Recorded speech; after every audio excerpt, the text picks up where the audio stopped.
Et si vous pouviez écouter les pensées qui permettent aux femmes les plus inspirantes de rester confiantes, résilientes et alignées avec leurs ambitions?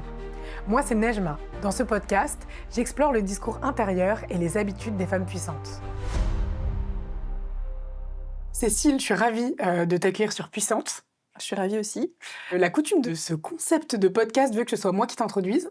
Du coup, au moyen de ce que je sais sur toi, j'ai préparé une petite intro que je vais lire, qui est assez rapide, et ça nous servira de point d'appui pour la suite et pour les premières questions. Génial, je t'écoute. Alors, Cécile, je vais expliquer ce que je trouve puissant chez toi et ce qui m'a donné envie de t'inviter. Ce que je trouve puissant chez toi, c'est ce mouvement qui est plutôt rare. Quand tu sens que tu es en train de te perdre, tu ne négocies pas avec toi-même. C'est vraiment ce qui m'a semblé. Tu changes de trajectoire et on y reviendra. Tu as connu l'exigence, le cadre, la performance de la profession d'avocat. Une vie où tout pousse à tenir, à encaisser et à prouver.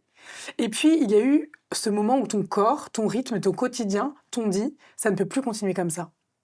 Alors, tu as quitté une carrière installée pour aller construire quelque chose de vivant et de concret, une aventure entrepreneuriale autour d'un aliment de demain, les algues, avec Neptune Éléments, et tu nous expliqueras ce choix.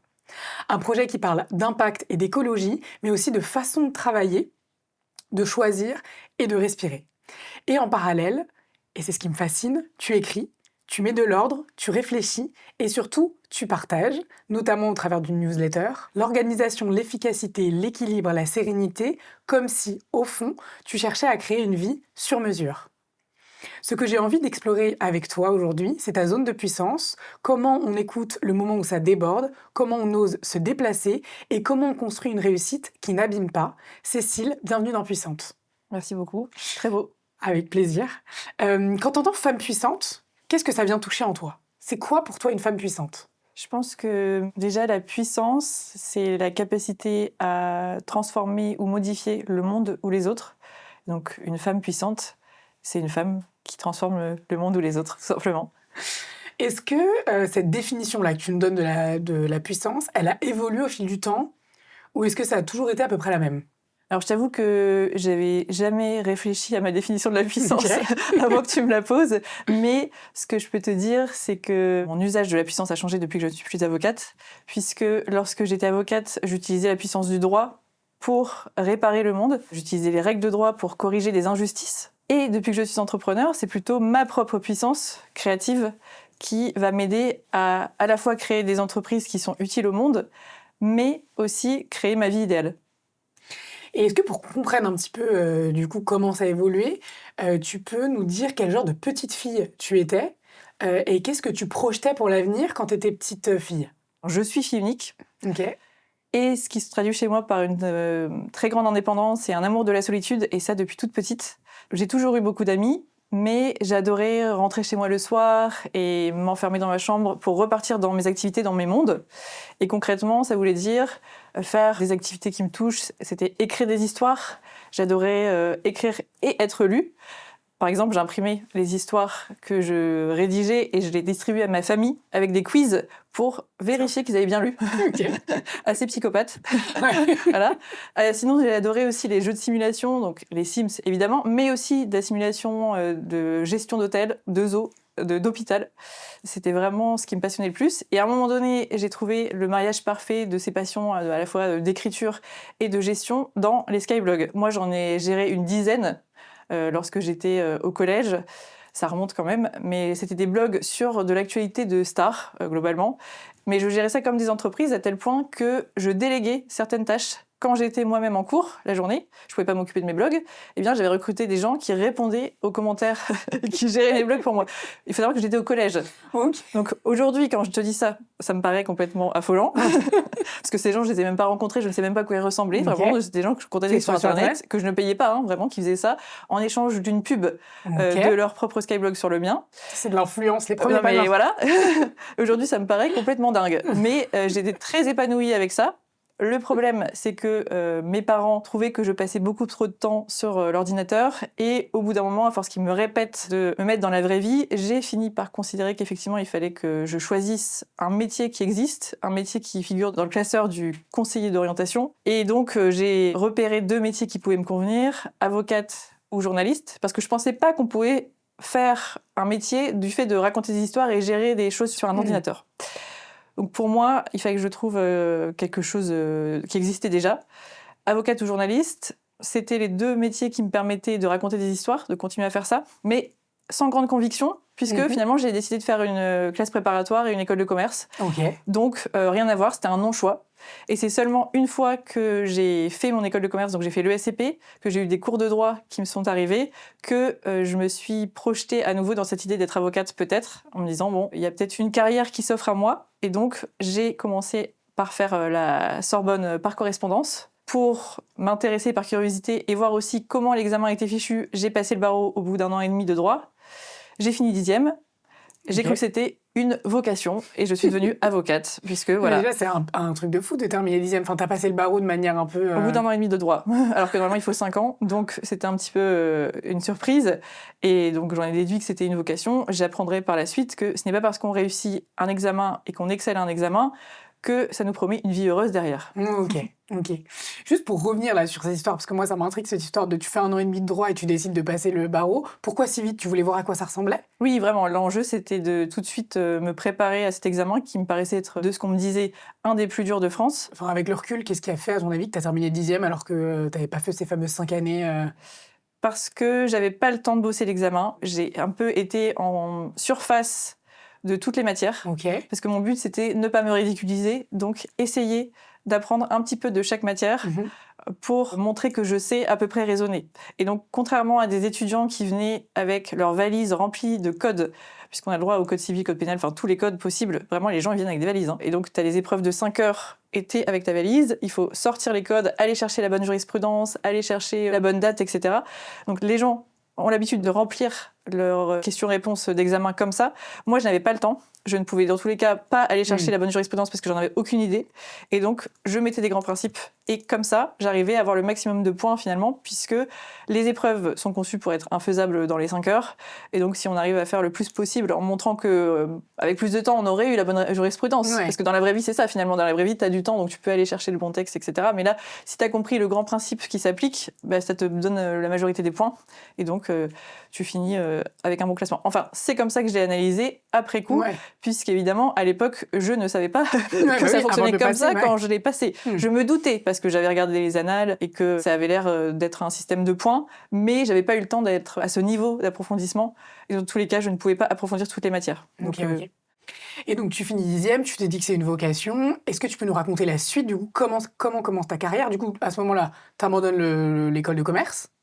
Non, je continue. Tu continues, oui, je suis diplômée de l'ESCP et de la Sorbonne et du barreau de Paris. Et j'ai une capacité professionnelle en culture marine aussi. Par la suite. Par la suite. Et du coup, comment se poursuit, une fois que tu as le barreau, tu termines, comment se poursuit ton histoire? Eh bien, je deviens avocate dans les meilleurs cabinets de Paris. Toutes les portes des cabinets, globalement, s'ouvrent à moi parce que j'ai un double diplôme, ce qui est assez rare. École de commerce du top 3 en France, plus un classement très bien au barreau. Donc, toutes les portes s'ouvrent à moi. Donc, je vais dans les meilleurs cabinets français et américains à Paris. Puis, progressivement, je découvre que la vie d'avocate n'est pas du tout celle que je projetais, que j'avais complètement idéalisé le métier. Moi, je m'attendais à être très indépendante, à avoir une liberté, une autonomie qu'on va chercher dans une profession libérale. Et en fait, pas du tout. La profession d'avocat, lorsque l'on exerce dans un cabinet en tant qu'avocat collaborateur, ça ressemble plus ou moins à du salariat, sauf qu'on n'a pas les avantages. Pas de chômage si on part. Et globalement, on travaille tous les jours, la nuit comprise, les week-ends, les jours fériés et les vacances. Donc très vite, je me suis rendu compte que ça n'allait pas m'apporter les conditions de vie que j'aurais voulu avoir en choisissant cette profession. Quand tu dis très vite, c'est au bout de combien de temps juste? Assez vite, honnêtement, même lorsque j'étais élève avocate, parce que d'abord, pour être avocate, tu dois être élève avocat, et donc faire 1 an et demi à 2 ans de stage en tant qu'élève avocat, et ensuite tu deviens avocate. Et déjà, lorsque j'étais élève avocate, je commençais à me poser des questions. Je me rendais compte que ça me rendait pas heureuse, mais je tenais parce que j'avais mon prêt d'école de commerce à rembourser, donc 45 000 €. Donc il me fallait avoir la rémunération qui me permet de rembourser ce prêt. Et puis je me disais que ma vie finirait forcément par s'améliorer à un moment donné, sauf que je savais pas comment ni quand. Donc j'attendais.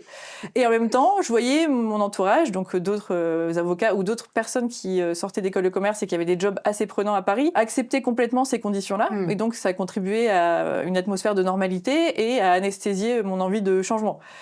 Donc je restais jusqu'au moment où j'ai commencé à me créer de plus en plus de portes de sortie, de manière assez inconsciente, parce que je les verbalisais pas, mais je travaillais sur des projets à côté. Donc j'ai commencé à monter une marque de bijoux, pendant que j'étais élève avocate. Ok. Ah, donc déjà assez tôt quand même, Ouais. mine de rien. Ouais. Mais sans Première me dire année. je vais changer de métier. Hein. Vraiment, c'était juste j'en avais besoin. En fait, il fallait que je crée des projets à côté. Donc j'ai essayé de créer une marque de bijoux, que j'ai lancée. J'ai créé un magazine en ligne avec d'autres avocats. Je voulais justement d'autres élèves avocats. Je les ai mis dans le projet. On va créer un magazine où on va simplifier le droit. Voilà. C'était que des projets à côté. Mais j'avais quand même beaucoup d'amis qui venaient aussi me parler de leurs projets pour que je les aide à les monter. Alors que j'avais jamais dit que je faisais ça, mais c'était un peu naturel. Et à un moment donné, s'est présentée une vraie porte de sortie par Victoire, qui est aujourd'hui mon associée, qui est venue me parler de son idée de lancer une boîte dans les algues et qui m'a dit « Est-ce que tu peux m'aider à monter cette boîte ?» Donc pas que l'aspect juridique, mais vraiment toutes les premières étapes, parce que j'avais aussi monté ma boîte de bijoux, qui était rentable, et donc elle venait me voir pour que je monte aussi sa boîte avec elle, niveau marketing, niveau com, etc., tous les pôles. J'ai commencé à travailler sur le projet, je me suis attachée au projet, jusqu'au moment où Victoire m'a dit « Viens, on monte la boîte ensemble ». Je lui ai dit « Mais je ne peux pas, parce que la profession d'avocat, aussi absurde que ça puisse paraître, interdit le fait d'avoir une profession commerciale à côté. » D'accord. C'est-à-dire qu'il y a énormément d'avocats qui vivent en dessous du SMIC, parce qu'évidemment, tu n'as pas le droit d'avoir d'aide de complément de revenus, mais en même temps, ils ne peuvent pas avoir un autre job à côté. D'accord. Attends, mais comment t'avais fait en étant élève avocat, du coup, pour lancer cette boîte de bijoux qui était rentable? Élève avocat, tu n'es pas avocat. Ah ouais, tant que t'es... Voilà. Ok. En tout cas, c'est comme ça que je l'avais interprété. Ok. Je n'avais pas vérifié. Ok. À l'époque, je me disais que c'était l'examen de déontologie finale et la prestation de serment qui mène au métier d'avocat, qui engage réellement à se conformer aux règles. Et à ce moment-là, j'ai fermé ma boîte, d'ailleurs, de bijoux, en faisant le choix d'être avocate. Je l'ai regretté par la suite, mais quelques mois plus tard, on va dire, Victoire est arrivée avec cette idée de boîte. Je lui ai dit, je ne peux pas monter la boîte puisque le règlement des avocats l'interdisait. Ça s'est arrêté là. Là, une vague de désespoir, une très grande tristesse. J'ai commencé à avoir un déclic, un peu à disjoncter et à me poser vraiment les questions que j'avais pas le temps de me poser. J'ai senti qu'il fallait que je parte. J'ai pris le premier train venu vers la Bretagne et j'ai passé 3 jours à Saint-Malo pour réfléchir, justement, enlever le bruit permanent, les sollicitations permanentes, la vie parisienne et me dire qu'est-ce que je suis en train de faire de ma vie. En fait, si mon job, c'est de faire 100% de mon temps, ou quasiment, parce que je dors un peu quand même, mais 100% à peu près de mon temps consacré à des patrons dans un cabinet d'avocats qui me demandent de traiter des dossiers pour gagner leur vie. Mais moi, j'ai pas de vie équilibrée, j'ai pas l'autonomie financière que je veux avoir non plus. C'est pas parce que je travaille plus que je gagne plus. Il y avait plein de questionnements qui s'ouvraient à moi. Et en même temps, je peux pas continuer d'aider tous les projets qui me semblent bien. Je peux pas lancer mes propres idées. Toute ma créativité, je dois la maintenir parce que je ne peux rien en faire, mais c'est quoi cette vie ? Et donc, au bout de 3 jours, il m'est apparu évident que je devais changer quelque chose, et j'ai proposé à Victoire, viens, on monte la boîte ensemble. Ok. Et elle m'a dit, mais tu peux pas, puisque ta déontologie te l'interdit. Et je lui ai dit, si, j'ai trouvé une solution, je démissionne. Donc en 3 jours? Voilà, en 3 jours. Et donc, le lundi matin, je suis arrivée au cabinet, j'ai démissionné, toute fière. Comment ça s'est passé déjà? Enfin, ils étaient surpris. Ah tu oui, leur avais déjà bah- parlé. Tu leur avais déjà parlé de tes doutes, Non. même à tes collègues? Non. Ah ouais. Et il y avait pas que des femmes qui se reconnaissaient en toi quand tu leur... Au cabinet ? Ouais. Bah, Je parlais pas du tout de ça. Ah non, je parlais pas du tout de ça, parce que tout le monde était très très conformiste, très dans sa vie de on vient au cabinet, on reste toute la journée, on Et reste toute jamais il y notre a soirée. quelqu'un qui a émis le truc de... C'était pas partagé. Alors si, c'était bien sûr un ressenti, je pense, général que c'était dur, que les conditions de travail étaient dures, mais c'était un peu comme si ça faisait partie de la profession et il fallait faire avec. accepter. C'était un métier vocation, on donne notre vie pour les autres, et voilà. Moi, j'étais pas d'accord avec ça, mais du coup, j'allais pas forcément venir secouer les gens autour de moi, parce que on peut pas secouer les autres. C'est une démarche qui vient de l'intérieur, que quand ça va pas et qu'on le sent, que ça nous brûle, il faut aller creuser. Mais Ouais. tu peux pas réveiller quelqu'un qui a pas envie d'être réveillé. Non, mais pas réveiller, mais tu vois, le simple fait justement de partager, toi, justement, ce que tu ressens et ce qui te brûle à l'intérieur, parfois ça peut faire écho chez d'autres, notamment qui vivent la même chose. C'est vrai, mais j'ai pas osé, et parce qu'aussi, je pense que mon entourage n'allait pas forcément facilement comprendre ce que j'étais en train de faire, puisque j'ai quand même monté une boîte dans les algues. Du coup, attends, t'as pris cette décision en 3 jours complètement seule, tu n'en as pas parlé à quelqu'un d'autre qu'à Non. toi-même. Non. Et d'une manière générale, tu fonctionnes assez comme ça? Quand tu dois prendre Ouais. une décision difficile, c'est seul? C'est seul parce qu'il y a que moi qui sait. peut savoir ce qu'il me faut, ce qui est bon pour moi, et mon intuition, mon ressenti, ça dépend que de moi, en fait, finalement. Et chacun d'entre nous, on fonctionne pareil. Il faut savoir s'écouter, et si tu commences à formuler une envie de changement à quelqu'un d'autre, tu vas te retrouver à avoir les peurs de la personne Ah bah oui. qui vont Oui. jaillir sur toi. Et donc, quand j'ai commencé à en parler, notamment à mes collègues, après avoir démissionné, j'ai commencé à en parler à mes collègues, à mes parents, c'était vraiment un florilège de peur. C'était, mais comment tu vas en faire pour en vivre? Mais tu n'as pas d'économie de côté? Mais quand on est avocat et qu'on n'a pas de chômage, on lance pas de boîte? Et voilà, et toutes ces questions qui sont venues vraiment me faire peur, qui ont réussi. Mais trop tard, j'avais démissionné. Ouais. Et tu te les étais posées toutes seules, ces Non. questions-là? Non, bah non, puisque en fait, moi, si tu veux, ce qui s'est passé, c'est que j'avais ce sentiment de frustration vraiment dans ma vie, de me dire j'attends que le temps passe, tu vois. Je cochais même les jours en me disant un jour j'aurai remboursé mon prêt. Voilà. Au bout d'un moment, je me suis rendu compte que c'était mon objectif. Mais on savait pas après comment la vie s'améliorait. Ok, j'aurais pu mon prêt, mais quoi? Et peut-être que j'allais devenir associée d'un cabinet, mais... Et encore, pourquoi? Parce que la vie, elle semblait être la même, avec autant de charges de travail, peu de vie perso, finalement, de ce que je voyais, en tout cas autour de moi, des femmes associées avocats. La maternité, par exemple, les projets de maternité, c'était secondaire, et moi, je voulais en avoir, donc c'était pas compatible avec ma vision. Donc j'avais ce sentiment de frustration de ne pas être à la bonne place, mais en même temps de continuer à le faire quand même. Et quand j'ai pris la décision, seule à Saint-Malo, de me dire je vais vers l'entrepreneuriat parce que ça me semblait être le moyen à la fois de créer mon propre travail et de participer à une entreprise à mission, puisque c'est pour ça que je suis partie dans les algues, c'est parce qu'il y avait une vraie mission derrière, un impact. Mais en plus, je voyais l'opportunité de pouvoir me créer ma vie idéale. Toutes les conditions de vie, mes horaires de travail, mon lieu de travail, les gens avec qui je travaille, en me projetant dans cette vie-là, j'ai su instantanément que c'était ce choix-là à faire puisque j'avais un sentiment d'apaisement, une sérénité qui est venue et presque une extase de j'ai trouvé la porte de sortie, c'est là, je vais la prendre. Et j'en ai rien à faire que les autres comprennent ce que je suis en train de vivre et de faire, qui va sembler complètement incohérent aux yeux du monde parce qu'après toutes ces années d'études et ces diplômes, je suis en train de repartir à zéro, finalement, de revenir en arrière à mes jeux de gestion et de mes blogs. C'est un peu ça. Je vais développer mes réseaux sociaux et je vais gérer une entreprise dans la vraie vie. Et donc, je revenais en arrière, mais moi, j'avais ce sentiment d'être parfaitement alignée avec ma décision. Et d'ailleurs, fun fact, quand je suis rentrée de mon trip à Saint-Malo, la femme de ménage qui était venue m'accueillir au tout début dans le Airbnb que j'avais loué est venue aussi récupérer les clés à la fin et faire l'état des lieux. Elle m'a envoyé un message une fois que j'étais partie, quand j'étais dans le train, pour me dire je ne sais pas ce qui vous est arrivé pendant votre week-end, on ne se connaît absolument pas, mais vous êtes une personne complètement différente. Ah ouais. Je vous ai trouvée rayonnante, je ne sais pas ce qui s'est passé, mais voilà, je voulais vous le dire. Ah, c'est drôle. Ah oui, c'est drôle, et moi ça m'avait touchée parce que je me suis dit, ah ouais, donc à ce point. Ouais, C'est-à-dire ça que se cette voit. personne, je ne lui avais absolument pas expliqué pourquoi cheminement. j'étais là, ce que j'avais fait ce week-end-là, vraiment, elle a vu quelque chose et elle s'est permis de m'envoyer ce message et je la remercie. Et d'ailleurs, je suis revenue quelques années après dans ce même Airbnb et j'ai revu cette personne et je lui ai expliqué du coup à ce moment-là tout ce qui s'était passé pour moi et qu'elle avait eu raison. Voilà, je pense que quand tu prends une décision qui est alignée, tout ton corps le ressent instantanément, t'as pas besoin d'avoir la validation des autres. Mais tu vois, du coup, quand on parle, on a l'impression que c'est facile, mais on sent chez toi quand même donc, que tu es fortement connecté à ton intuition et on sent aussi chez toi une grande confiance en soi, en la vie. Vraiment, c'est ce qui transparaît. Souvent, quand quelqu'un doit prendre une décision, notamment une femme, elle a plutôt l'habitude, je dis ça parce que du coup, j'ai interviewé pas mal de femmes, et justement de demander l'avis de son entourage, d'avoir une sorte de validation, que ce soit de sa famille, de ses parents, du fait soit de son histoire, soit de qui elle est. Selon toi, qu'est-ce qui a construit chez toi cette grande confiance? Et assez jeune finalement, parce que t'es pas resté 15 ans dans la profession d'avocat. Alors déjà, j'ai jamais réfléchi à est-ce que j'ai confiance en moi ou pas, mais on va dire que oui, aujourd'hui, je pense que j'ai assez confiance pour me dire que peu importe le projet que je choisirais de mener, je vais trouver comment le faire. Ce qui n'était pas le cas quand j'étais petite. Là, tu me vois au jour d'aujourd'hui, j'ai confiance en moi, mais tu me prends il y a 10 ans. J'ai choisi de faire des études assez classiques, de pas du tout écouter mon intuition, faire un non-choix, d'aller en prépa, de pas savoir ce que j'allais faire, de faire du droit par curiosité mais sans trop savoir. C'est aujourd'hui parce que j'ai appris comment ça fonctionnait et que tout était possible que je suis capable de dire tout est possible. Ça aurait été mieux que je le sache à l'époque. Le problème, c'est que quand j'étais jeune, j'avais pas dans mon entourage, dans ma famille, de rôle modèle, de rôle modèle ni d'entrepreneurs qui me disent que c'est possible de faire ce que tu veux de ta vie, de vivre notamment de réseaux sociaux, parce que les skyblogs, c'est un peu l'ancêtre des réseaux sociaux finalement. J'avais personne qui me disait que c'était possible de créer son entreprise et comment le faire aussi, parce qu'en fait, c'est des vraies compétences. Et ça, tu les apprends pas, même pas en école de commerce, parce que tu apprends à avoir un poste en particulier en finance, en marketing, etc. Mais c'est pas en suivant une option entrepreneuriat de 5 heures que tu apprends à créer une entreprise.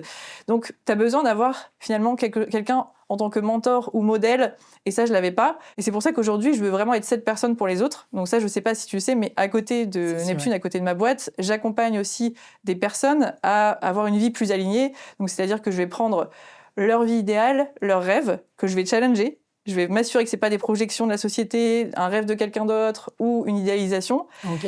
Et ensuite, je vais leur transmettre les compétences et le plan d'action pour arriver à cette vie. Parce que moi, je me dis que j'aurais pu gagner beaucoup de temps Ouais. et ne pas me perdre pendant 10 ans et aller tout de suite vers ma vie de rêve si j'avais eu quelqu'un comme ça. Donc aujourd'hui, c'est important que je le fasse. Je le fais évidemment pour des salariés qui veulent changer de vie, mais pas que, puisque j'ai aussi des entrepreneurs.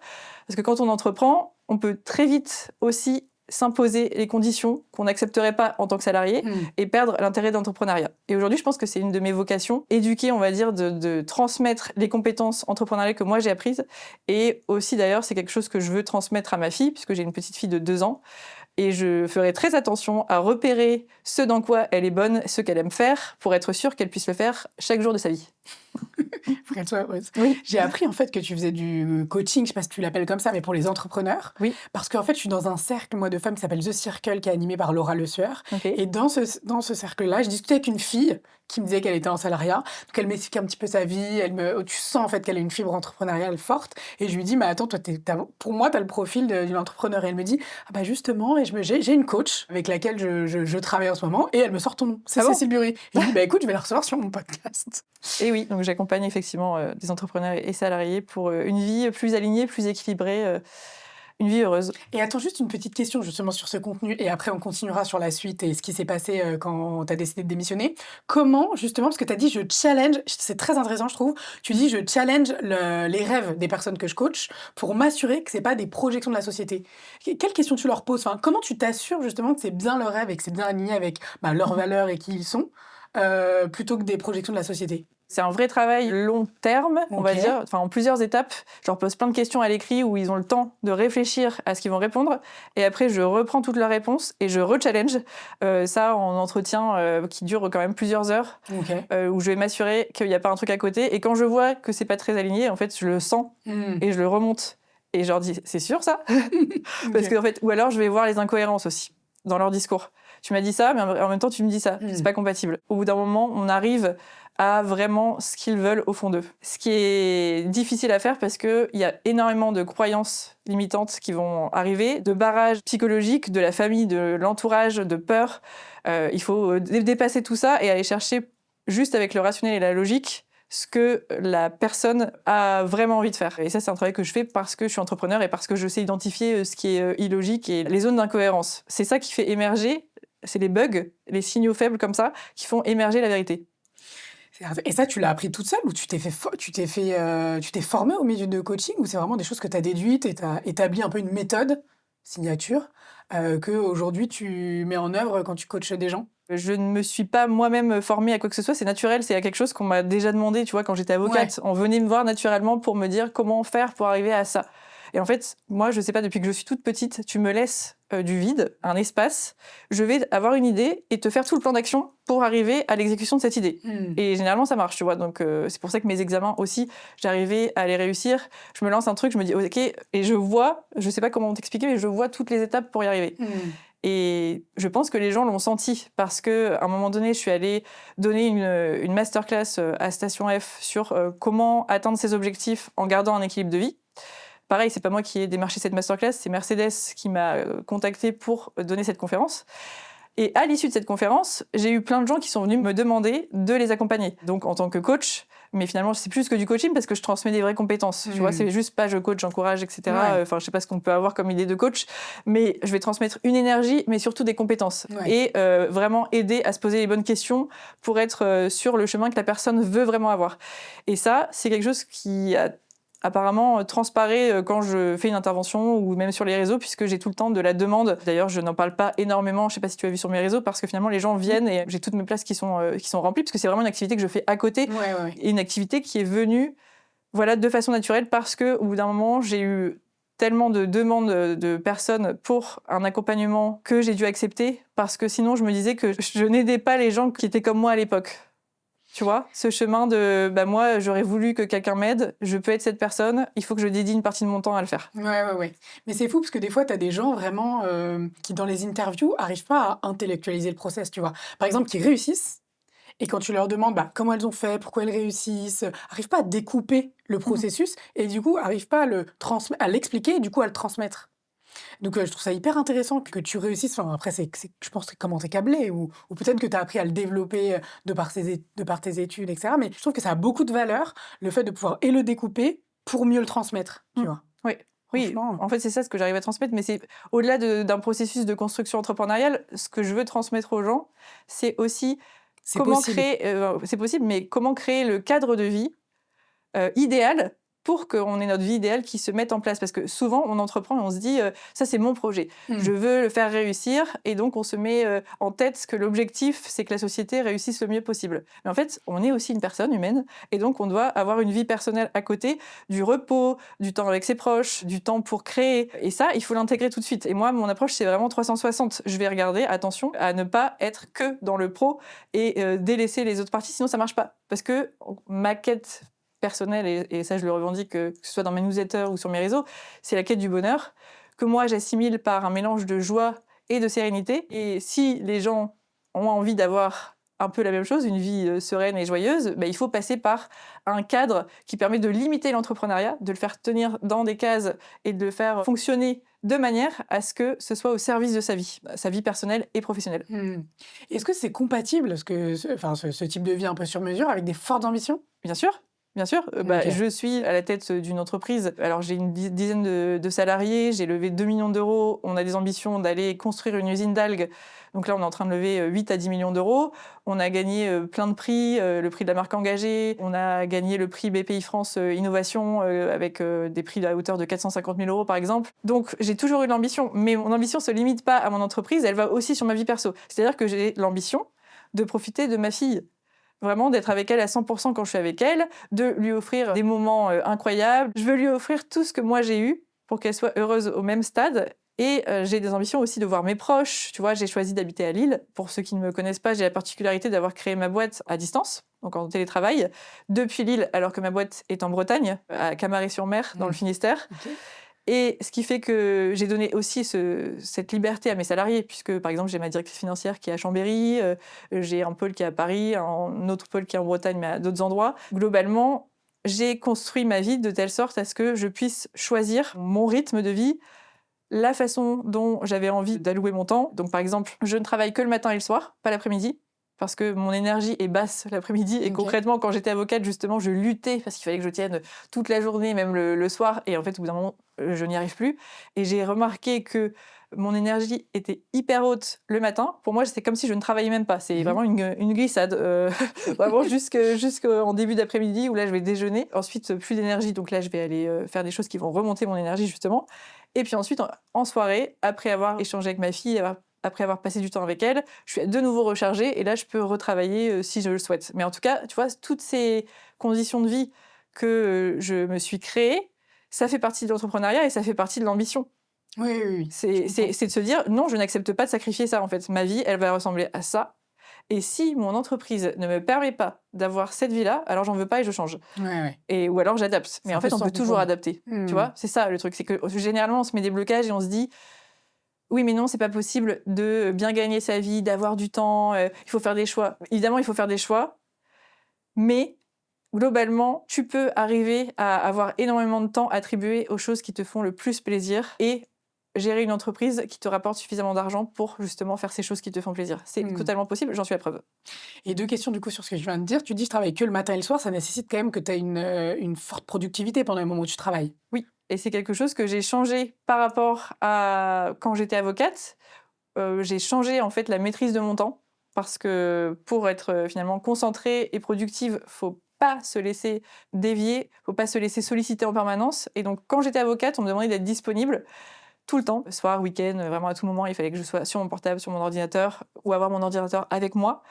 Et lorsque j'ai commencé à entreprendre, j'ai défini mon propre système, même si ça déplut à plein de monde et que ça continue de déplaire. Aujourd'hui, par exemple, je ne réponds plus au téléphone. Ma messagerie vocale laisse clairement entendre à ceux qui l'écoutent que je ne vais pas leur répondre, je ne vais pas les rappeler et que s'ils veulent me contacter, il faut m'envoyer soit un SMS pour me dire quel est le motif de l'appel ou alors un mail. J'estime qu'une personne qui doit vraiment me contacter par téléphone, qui est un moyen quand même assez intrusif, puisque tu arrives au moment où je suis en train de faire quelque chose et tu débarques comme si tu débarquais chez quelqu'un et tu te postais devant la personne et tu lui disais « je veux te dire ça ». Sauf que, voilà, si c'est vraiment urgent à ce stade, la personne elle trouvera un moyen. Surtout, 95% du temps, je me rendais compte que c'était soit du démarchage, soit des demandes qui étaient vraiment pas urgentes, pas importantes, qui juste venaient à moi au moment où la personne venait d'y penser, alors qu'elle aurait pu attendre quelques jours ou quelques heures. Et donc j'ai mis ce système en place aussi avec mon équipe, parce que quand tu procèdes comme ça, il faut vraiment expliquer tes règles, parce que sinon les gens ils comprennent pas, ils s'énervent. Donc il faut expliquer tes règles, et donc mon équipe c'est très clair, c'est si c'est urgent, qui nécessite une réponse dans l'heure, WhatsApp.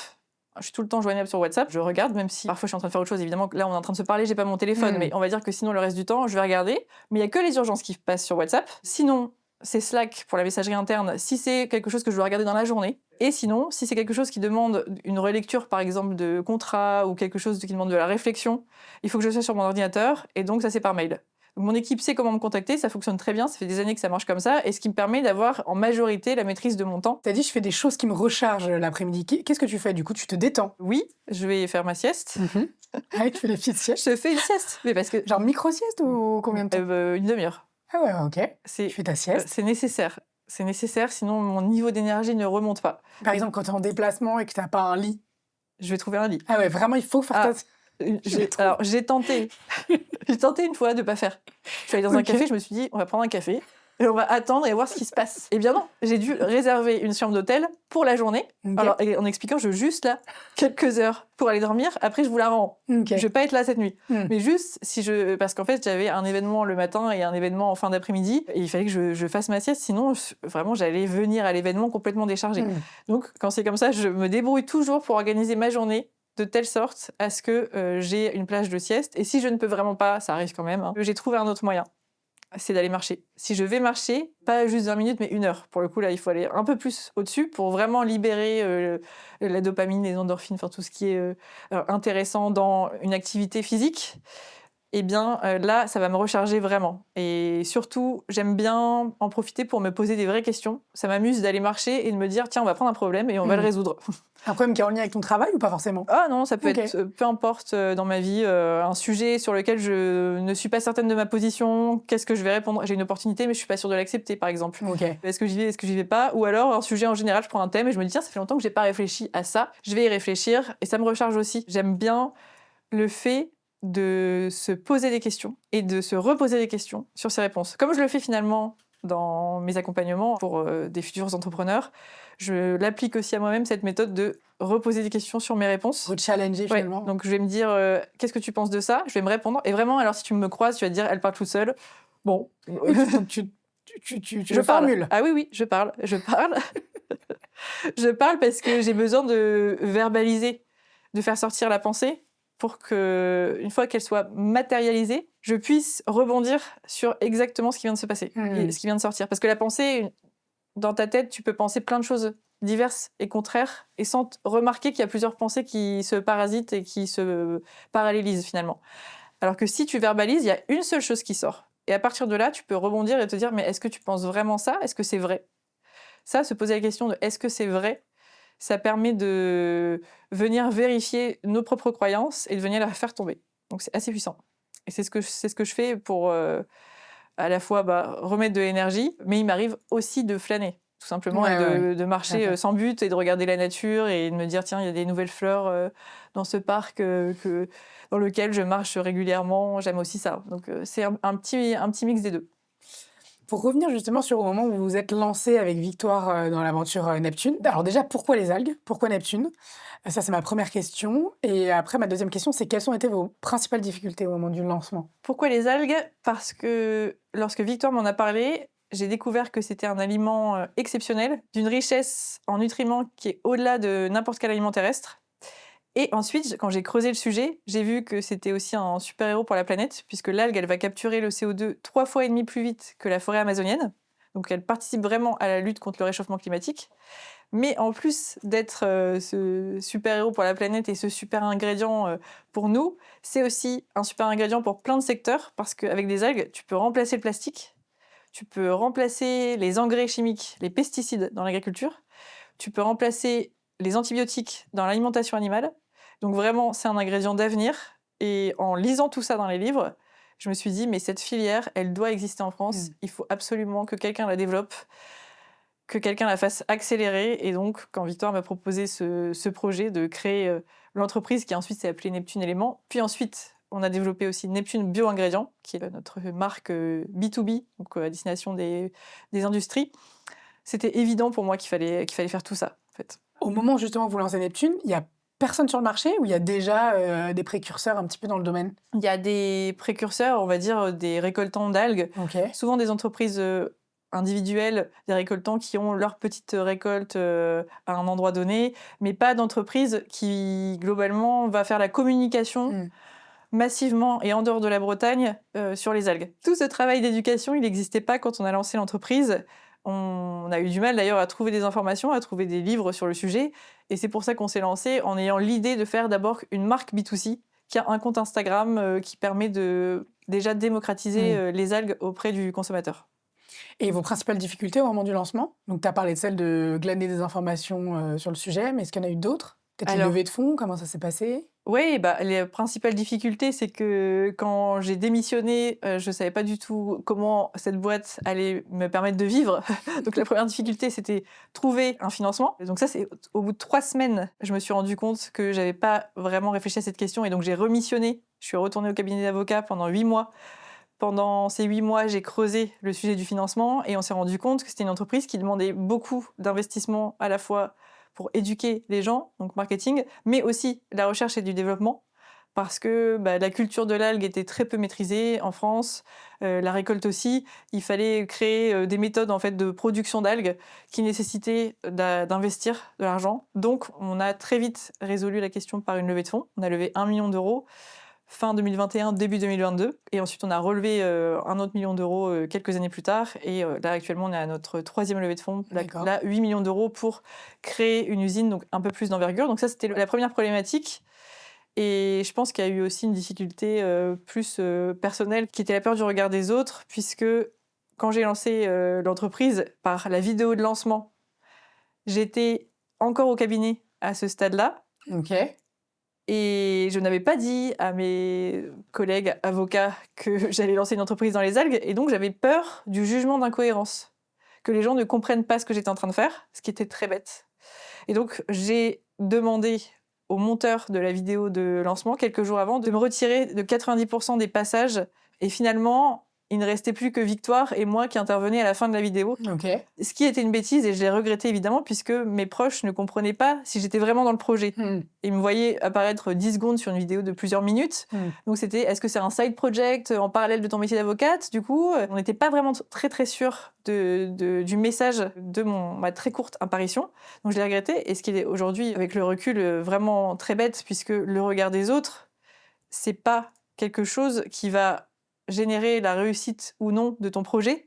C'est juste une peur, et une peur qui peut paralyser ton projet parce que tu lui donnes place. Mais il y a personne qui, par son regard, va t'empêcher de faire ce que tu veux faire et de t'empêcher de poursuivre ton entreprise et de la faire grandir. C'est toi-même, quand tu commences à agir en fonction de cette peur, qui te crée des décisions absurdes comme la mienne et qui peut même amener à abandonner un projet. Donc heureusement, moi, ça n'a pas été jusqu'ici. Je ne suis pas restée avocate et j'ai lancé le projet quand même, et j'ai compris que ça ne servait à rien. J'ai compris aussi par la suite, là, avec les années, et c'est pour ça que je te le dis, que le regard des autres, finalement, c'est quelque chose de mouvant. C'est pas parce que quelqu'un ne comprend pas ce que tu fais aujourd'hui, tes parents, ta famille, peu importe, quelqu'un qui ne validerait pas, que quelques mois après ou quelques années après, les mêmes personnes ne vont pas avoir changé d'avis, avoir compris pourquoi tu fais les choses et vont soutenir, alors que justement, ils étaient complètement contre. Donc, il faut jamais raisonner avec le regard des autres. Ça reste une peur qu'on s'invente et qui était un des freins de notre projet au début, qui m'a fait prendre de mauvaises décisions. Tout ce que tu as appris un petit peu, à travers ta vie entrepreneuriale, mais aussi à travers ta vie personnelle, tu le partages dans une newsletter. Je sais aussi, quand j'ai préparé l'épisode, je m'en suis rendu compte que tu es une fanat d'organisation. et que tu partages aussi à quel point tu es organisée dans tes newsletters. Qu'est-ce qu'on y trouve concrètement, du coup, dans ces lettres? Est-ce que c'est des thématiques en particulier?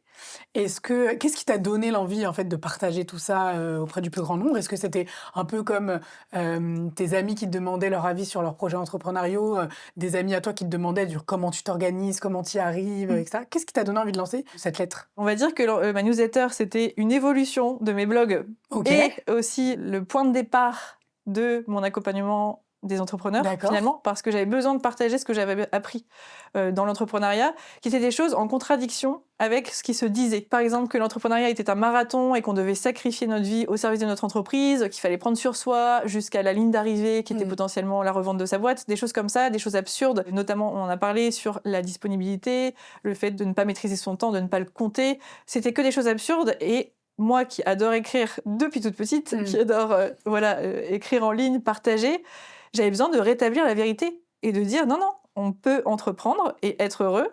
Il faut, par contre, passer par de l'organisation.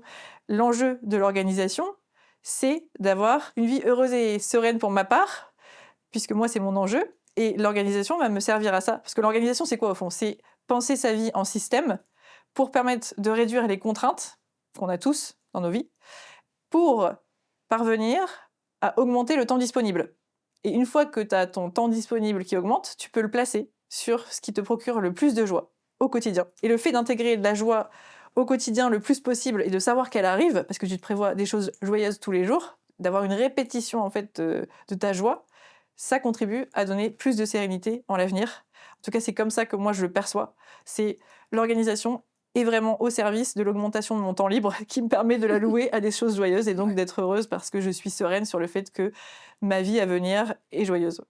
Qu'est-ce qui, dans ton organisation, a changé depuis que tu es devenue maman? Ce qui a changé chez moi depuis que je suis devenue maman, c'est que j'ai dû justement être beaucoup plus efficace dans ma gestion du temps, ma gestion de mon temps de travail et de mes plages de repos. J'ai dû augmenter ma discipline, mon cadre de vie, mon organisation pour faire tenir les moments avec ma fille, puisque moi, c'est important d'être avec elle le matin, le soir, les week-ends. Je veux vraiment passer tout mon temps avec elle et donc ne pas être sur mon téléphone, ne pas être en train de faire autre chose, ne pas avoir du stress par rapport à mes entreprises. Je veux vraiment être focus. Et donc, j'ai dû apprendre à composer avec avoir du temps avec ma fille, avoir du temps pour mes entreprises et avoir du temps pour moi parce que pour moi, il est hyper important de garder du temps pour soi quand on est mère, et pas une fois par mois, pas une fois par semaine, mais tous les jours. Tous les jours. C'est ça l'ambition aussi dont je parlais au début. Ouais. C'est construire une vie qui a un équilibre intrinsèque parce qu'il y a un cadre qui a été créé et qui permet d'imbriquer les plages de joie et ce qui est le plus important pour nous au quotidien, pas de temps en temps. C'est tous les jours. Et donc tous les jours, je suis avec ma fille. Tous les jours, je bosse aussi sur mes entreprises et tous les jours, je vais avoir ce temps de flânerie, aller marcher, faire une sieste et d'autres activités puisque j'adore créer des choses, jouer globalement. Voilà, et donc ce qui a changé pour moi, c'est vraiment me fixer encore plus de discipline sur l'organisation de ma vie. Est-ce qu'il y a des jours où tu arrives moins à maintenir cet équilibre? Oui, évidemment que ma fille étant en crèche, elle est malade une semaine Ouais. par mois. Ouais, Donc forcément, évidemment ok. qu'il y a des jours qui sont annulés, que tout ne devient pas prévisible parce que tout a été organisé. C'est faux. Mais ce qui est vrai, c'est que quand tu as organisé suffisamment bien tes systèmes et que tu as des gens qui t'aident, parce que moi j'ai des gens dans mes entreprises, chez Neptune il y a 10 salariés, j'ai une assistante aussi personnelle. Donc si je ne peux pas être disponible parce que ma fille est malade et que je dois être avec elle ce jour-là, je peux. J'ai un système qui me permet de compter sur d'autres gens, de ne pas être seule et de pouvoir globalement réaffecter mon temps puisqu'il y a toujours des plages tampons, des plages libres dans mon agenda, ce qui me permet de repositionner les choses de manière assez fluide. Donc ça m'arrive totalement de ne pas travailler pendant 3 jours parce que justement je suis avec ma fille. Après, elle fait des siestes, donc il y a toujours un petit temps où je récupère du temps même si elle est malade et que je l'ai à la maison. Mais au moins, moi, je suis complètement alignée parce que je suis avec elle, elle a besoin de moi. Et en même temps, je sais que mes projets avancent quand même, que les choses sont gérées. Et ça permet d'avoir toujours de la sérénité dans des moments un peu plus compliqués, Ouais, qui arrivent quand même souvent. Et forcément, quand on est maman, encore plus. Ouais. Tu nous as parlé de ton parcours, mais j'aime bien avec mes invités parfois explorer un peu un moment charnière, un moment où ça a été un petit peu plus difficile, que ce soit dans le pro ou dans le perso, pour un peu comprendre ce que tu t'es raconté à ce moment-là, en fait, ce que tu t'es dit à toi-même pour essayer d'avancer, pour voir un petit peu l'état d'esprit que tu as eu.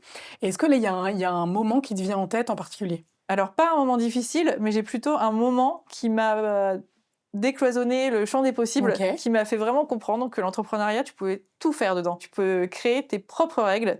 Donc, on a parlé évidemment les règles de vie, mais il y a aussi les règles professionnelles. C'est un terrain de jeu. C'est-à-dire que tu n'as pas besoin d'avoir de validation lorsque tu as une idée et que tu veux la faire. Je vais te raconter une histoire très drôle. En février 2022, pour la première fois, Emmanuel Macron organise le premier sommet de l'océan à Brest. C'est le premier sommet dédié à l'océan mondial. Évidemment que ça fait sens pour Neptune, qui est une entreprise dans les algues, d'aller y être. Et on se fixe avec mon associé la mission, non seulement de venir à cet événement, mais de remettre une boîte d'algues entre les mains du président de la République et de prendre une photo. Voilà, c'était notre mission. Donc, comme je te l'ai dit, pas besoin de validation de qui que ce soit, on y va. Et évidemment, il fallait passer plusieurs étapes, parce qu'on n'était pas invité à cet événement. Donc, première étape, obtenir des autorisations d'entrée. On réussit à avoir des invitations, mais pas à tout. C'était vraiment une sous-catégorie qui te permettait d'entrer et de regarder ce qui se passe, mais pas vraiment venir au dîner, au déjeuner, aux conférences les plus importantes. Mais on était déjà sur place, on était très contente. On se dit, bon, il faut se faire inviter au dîner de gala. Il y avait un dîner de gala, ça durait 3 jours, ce sommet. Le gros dîner avec tout le monde, donc voilà, donc on se poste devant l'entrée, et puis voilà, on invente cette histoire qu'on n'aurait pas reçu nos invitations pour le dîner, alors qu'on nous a dit qu'on était invités.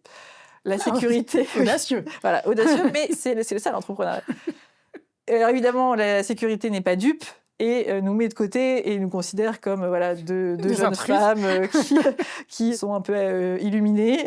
Donc on reste sur le côté, mais nous, on reste là, on se dit on va trouver un moyen. On essaye de dire bonjour à certaines personnes qu'on arrive à connaître pour dire voilà, peut-être que ça marchera comme ça. Ça ne fonctionne toujours pas, jusqu'au moment, et là, le miracle arrive, un ambassadeur indien arrive et dit exactement la même chose que nous.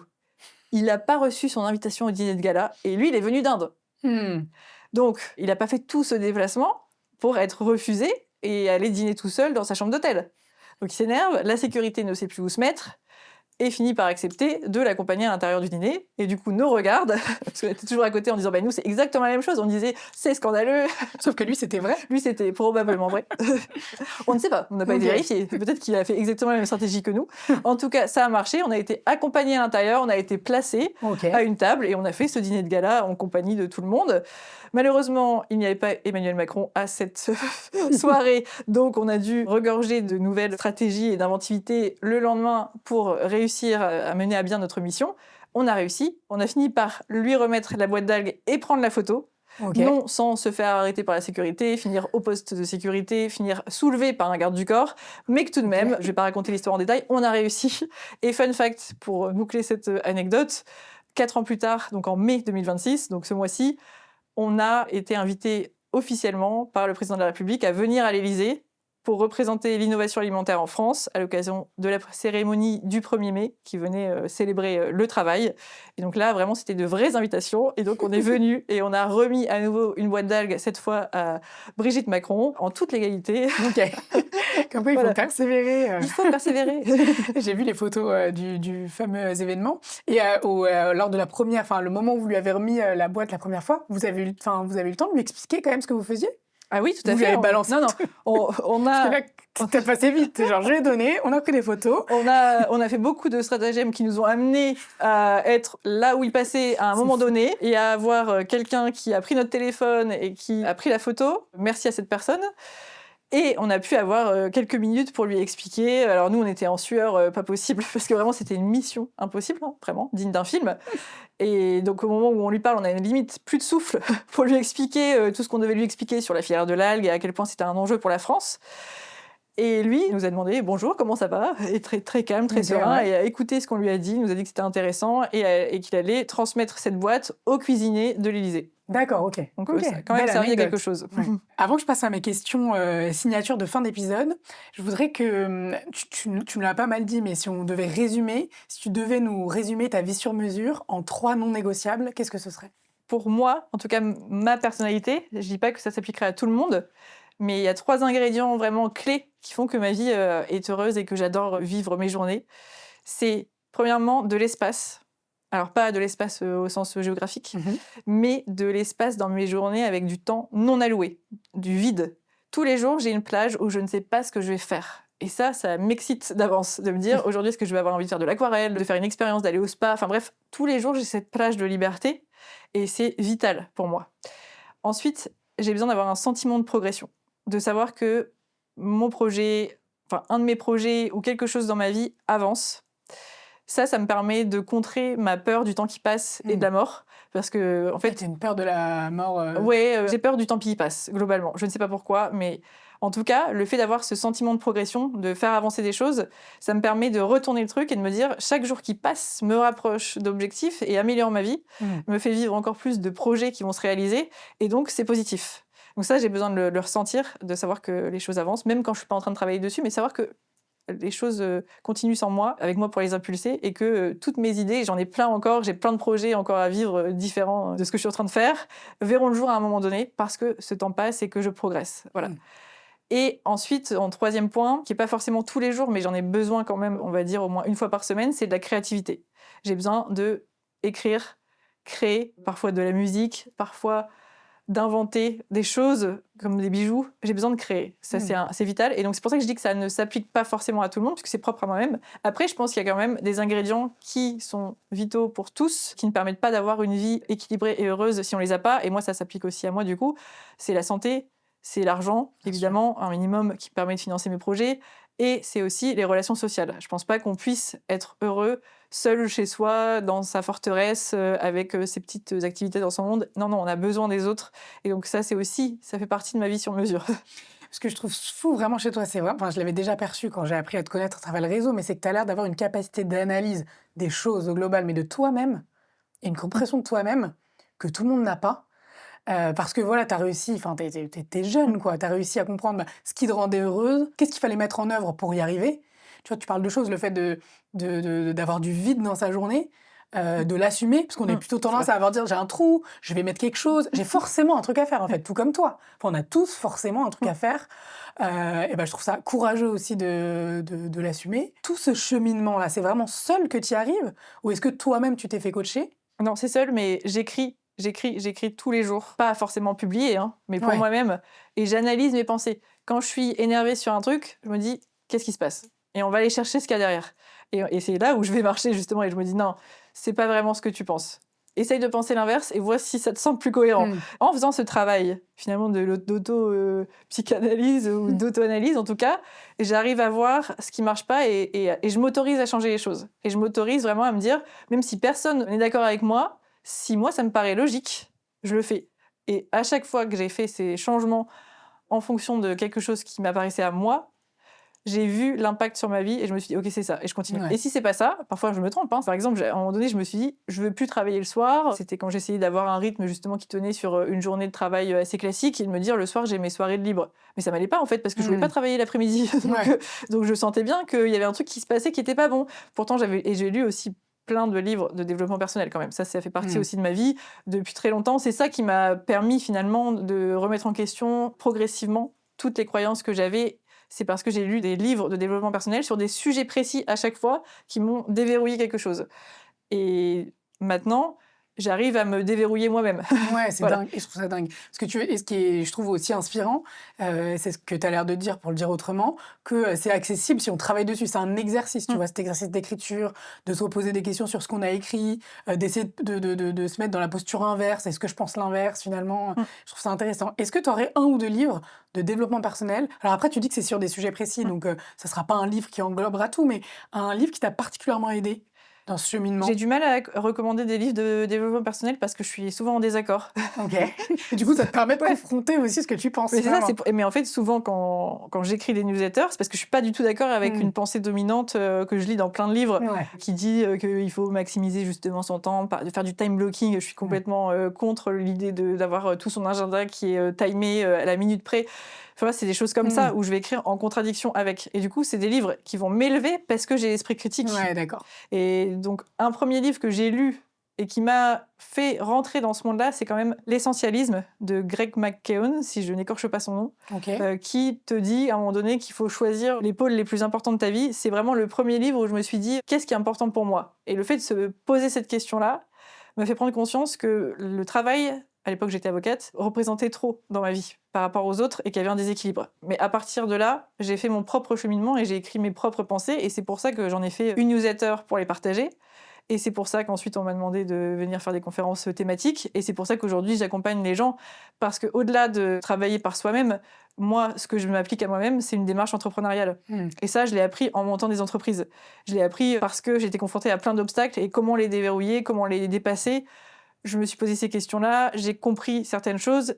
Et parce que j'ai cette démarche entrepreneuriale aujourd'hui, je suis capable d'aider les autres à avoir la même capacité d'analyse beaucoup plus vite. Parce que si tu pars de zéro, tu vas mettre 10 ans, honnêtement. J'ai mis 10 ans toute seule, tu vois. Maintenant, si je te donne les clés et que je te dis que ça fonctionne comme ça et que si tu fais ça, tu vas avoir ça, toi, tu vas pouvoir derrière dérouler et continuer par toi-même, mais tu aurais été beaucoup plus vite dans ta compréhension. Je vais réserver mon coaching. Ah non, je t'étais pas ça pour ça. C'est pas une blague. Je suis complet pour l'instant. Aïe, aïe, aïe. Je passe à mes questions, du coup. Signature de fin d'épisode. La première chose à laquelle tu penses quand je te parle du beau? Je pense à ma fille, donc, qui a 2 ans, m'a sortie, alors que j'étais en train de me changer parce que je venais de me prendre un arrosoir. Elle m'a renversé son arrosoir dessus, donc mon pantalon était trempé, donc je me suis changée. J'étais à ce moment-là pas du tout belle, je ressemblais à rien. Et elle m'a regardée, elle m'a dit « Belle, maman !» Ah, c'est trop Et là, mignon. je me suis dit « Ah, c'est beau. » Ça, ce moment en soi était magnifique. Même si moi, je ne trouvais pas que j'étais spécialement belle, je n'arrivais pas à comprendre non plus d'où venait son critère esthétique et comment elle avait perçu la notion de beauté. Mais ce moment était beau parce qu'elle m'a fait un compliment qui était la première fois d'ailleurs qu'elle verbalisait le mot beau, belle, et directement à moi. J'ai trouvé ça hyper touchant. Et globalement, ce que je trouve beau, c'est ce qui provoque une émotion. Ouais, mais tu vois, c'était ma question d'après. Sur qu'est-ce qui t'émeut profondément. La première chose à laquelle tu penses quand je te dis qu'est-ce qui t'émeut profondément? Une bonne action. Ok, quelqu'un qui fait une bonne action ou toi qui fais une bonne action? Je vois quelqu'un faire une bonne action, souvent dans les films. Moi, je peux pleurer parce que je vois quelqu'un qui s'arrête pour aider une dame dans la rue. Enfin, vraiment, on est à ce stade. Ce que je trouve beau, c'est quand les masques tombent, par exemple dans le monde professionnel, dans l'entreprise, quand tu te mets à vraiment parler en tant qu'être humain et dépasser le masque de je suis le patron, je suis salarié, je suis pas content, nanana, enfin tout ce que tu pourrais avoir comme position. Quand tu fais tomber et que tu dis je suis un être humain et l'autre te dit je suis un être humain aussi, viens, comment on fait pour cohabiter ensemble parce qu'en fait on veut tous les deux faire la même chose, on veut travailler pour un projet. Et bien à ce moment-là, je trouve ça particulièrement beau. En fait, la rencontre entre deux âmes qui se font tomber complètement les masques. Ouais, et qui du coup peuvent se faire confiance, avancer ensemble, construire des choses ensemble. Quel conseil tu donnerais aux auditrices de Puissantes? Je leur dirais d'écouter leurs pensées récurrentes parce que au fond, je suis convaincue que chacun d'entre nous sait à l'intérieur de soi ce qui est bon pour soi. Je pense que les femmes qui sont les auditrices de Puissantes, du coup, en majorité, si j'ai bien compris, savent très bien quelle vie elles rêvent d'avoir, mais que souvent elles ne s'autorisent pas à l'imaginer réellement, à penser que c'est possible. Elles pensent que c'est pour quelqu'un d'autre, qu'elles n'ont pas forcément la légitimité ou les compétences pour. Eh bien moi, je les invite à réfléchir à ça, et le jour où elles sont prêtes à changer de vie, elles peuvent peut-être venir me voir, et peut-être que je pourrais les aider. S'il y a de la place. Voilà. Qui aimerais-tu voir au micro de Puissante? Enfin, qui tu verrais bien au micro de Puissante? Je pense à Mathilde Lacombe, qui est la fondatrice de M. Je sais qu'elle a fait pas mal de podcasts, mais je trouve très intéressant le fait qu'elle questionne en permanence sa vie, sa façon de vivre. Et je serais curieuse d'entendre sa version 2026. Ah, j'adorerais la recevoir, vraiment, franchement. J'ai un petit rituel de fin d'épisode qui consiste à te regarder dans ce petit miroir, te regarder vraiment. Oui. Et je te dis vraiment parce que du coup, je sais d'expérience que c'est pas évident et que des fois, les filles, elles ont du mal à se regarder et à me dire ce que tu vois. Alors, écoute, je me vois moi. Ce qui est assez étonnant, je pense, c'est que je me vois moi de la même façon que lorsque j'avais 18 ou 20 ans. En fait, je vois pas... Alors, c'est très bizarre, et les auditrices de ce podcast vont se dire qu'elles sont pas du tout d'accord et qu'elles voient vraiment la différence. Mais moi, je me vois toujours telle que je suis au moment où j'ai commencé à me voir, parce qu'avant, je me souviens pas vraiment, mais au moment où j'ai commencé à me voir, vers l'adolescence, j'ai l'impression que je suis à la continuité de ça, que je suis toujours la même personne, même s'il doit y avoir des signes du temps. En tout cas, c'est pas ce que je vois. Je vois Cécile qui a envie de jouer et vivre sa vie. Et qu'est-ce que tu as envie de te dire pour les 10 prochaines années? Tout en te regardant. Ah, tout en me regardant, c'est un Tu te exercice dis à difficile. toi-même. Bah oui, je sais. C'est un exercice difficile. Alors, vu que je me regarde, j'ai envie de me dire... Mais tu te regardes pas vraiment, là. Vu que je me regarde, j'ai envie de me dire que... Oui, mais c'est perturbant. Bah, je sais. C'est tout J'ai l'exercice. envie de me dire que globalement, alors ça dépend sur quel plan, parce que si je me regarde, je me vois mon reflet, je me dis, bah, honnêtement, tu t'aimes bien, reste comme t'es. Non, mais parce que ça, c'est un truc. Souvent, on a tendance à voir nos défauts. Et donc là, je pourrais te dire, ah bah, je vois mes oreilles en forme d'oreilles de lutin, parce que c'est quelque chose que je peux voir. D'accord. Sauf que moi, au quotidien, je le vois pas, je regarde pas ça, et en fait, ça m'amuse de me dire, j'ai des oreilles rares. Ouais. Et globalement, je suis quelqu'un qui va plus regarder le positif dans sa vie et donc dans mon corps aussi. Donc là, tu me tends le miroir, je vois quelque chose qu'on m'a déjà dit, qui est que j'avais peu de rides sur le front, par exemple, ou que j'ai la peau douce. Ça, c'est 2 choses qu'on m'a dit. Et du coup, là, parce que je me regarde, évidemment, on est dans cet exercice-là, sinon je te dirais pas ça Ouais, spontanément. Mais voilà ce qui me vient en tête. Et c'est quelque chose sur lequel je me concentre, de me dire, voilà, j'ai tout ça. Et c'est quelque chose que aussi, j'aimerais bien que les femmes intègrent, parce que je trouve que les femmes sont assez difficiles envers elles-mêmes et envers les autres. On a tendance à voir que les défauts, à toujours voir la vie du côté de ce qui va pas, alors que chacune d'entre nous, on a toutes des atouts, toutes des choses positives. Un regard qui est pas mal, une bouche, un nez, enfin peu importe, on a tous des choses. Si on se concentre là-dessus, ça permet de s'aimer beaucoup plus, de booster la confiance en soi. Et en plus, ça muscle le mental, ça le force à voir les choses de manière positive. Et ça fonctionne à la longue. Ça fonctionne réellement sur la confiance en soi générale. En fait, ce que j'ai adoré vraiment dans l'épisode, c'est que sans cesse et jusque-là, tu vois, tu as cette notion de ça se muscle, ça se travaille, ça s'apprend, comme si rien n'était définitif et Non. que tu pouvais vraiment progresser sur des pans de ta vie sur lesquels tu n'imaginais pas progresser. Non. Parce que des fois, tu as beaucoup de fatalisme, de je suis comme ça, j'arrive pas à raisonner de telle ou telle façon, mais en fait, tout se muscle. Et ce que j'ai beaucoup aimé aussi, c'est que je l'avais pas perçu, parce que moi, je t'ai connue surtout sur les réseaux, et tu mets pas trop ça en exergue, je trouve, mais c'est ton côté vraiment drôle. Non, mais, enfin, vraiment, je sais pas si ça s'est senti dans l'épisode, parce que tu avais quand même une posture très sérieuse et tout, mais on s'est vu juste avant, et je trouve que t'as vraiment un côté, one-woman show, quoi. C'est gentil. Je sais pas si on te l'a déjà dit, mais... Oui, on me l'a déjà dit à l'issue d'une conférence que j'avais donnée justement en matière d'organisation, où j'avais fait rire toute la salle parce que justement j'avais dégommé un à un tous les principes qu'on peut entendre, et j'avais montré qu'il fallait vraiment pas se prendre au sérieux et jouer quand on est entrepreneur, et je pense que ça avait fait rire les gens. Mais après, c'est pas mon but principal. Oui, mais en fait, c'est ça, on sent que c'est pas ton but principal. Non. Parce qu'on sent que tu as quand même des messages à faire passer, que tu tiens, et que tu arrives à le faire vraiment d'une manière qui est drôle et qui rend le truc sympathique, quoi. Donc, merci beaucoup pour ça. Et merci à toi. Merci pour cet épisode plein de valeur. Merci, j'espère que ça parlera à celles qui nous écoutent. C'est sûr, c'est sûr. Et merci de m'avoir reçu. À très bientôt, merci. À très bientôt. Merci pour votre écoute. Si vous souhaitez aller plus loin, je vous invite à rejoindre ma newsletter. Le lien est juste dans la description. Et à la semaine prochaine pour un nouvel épisode.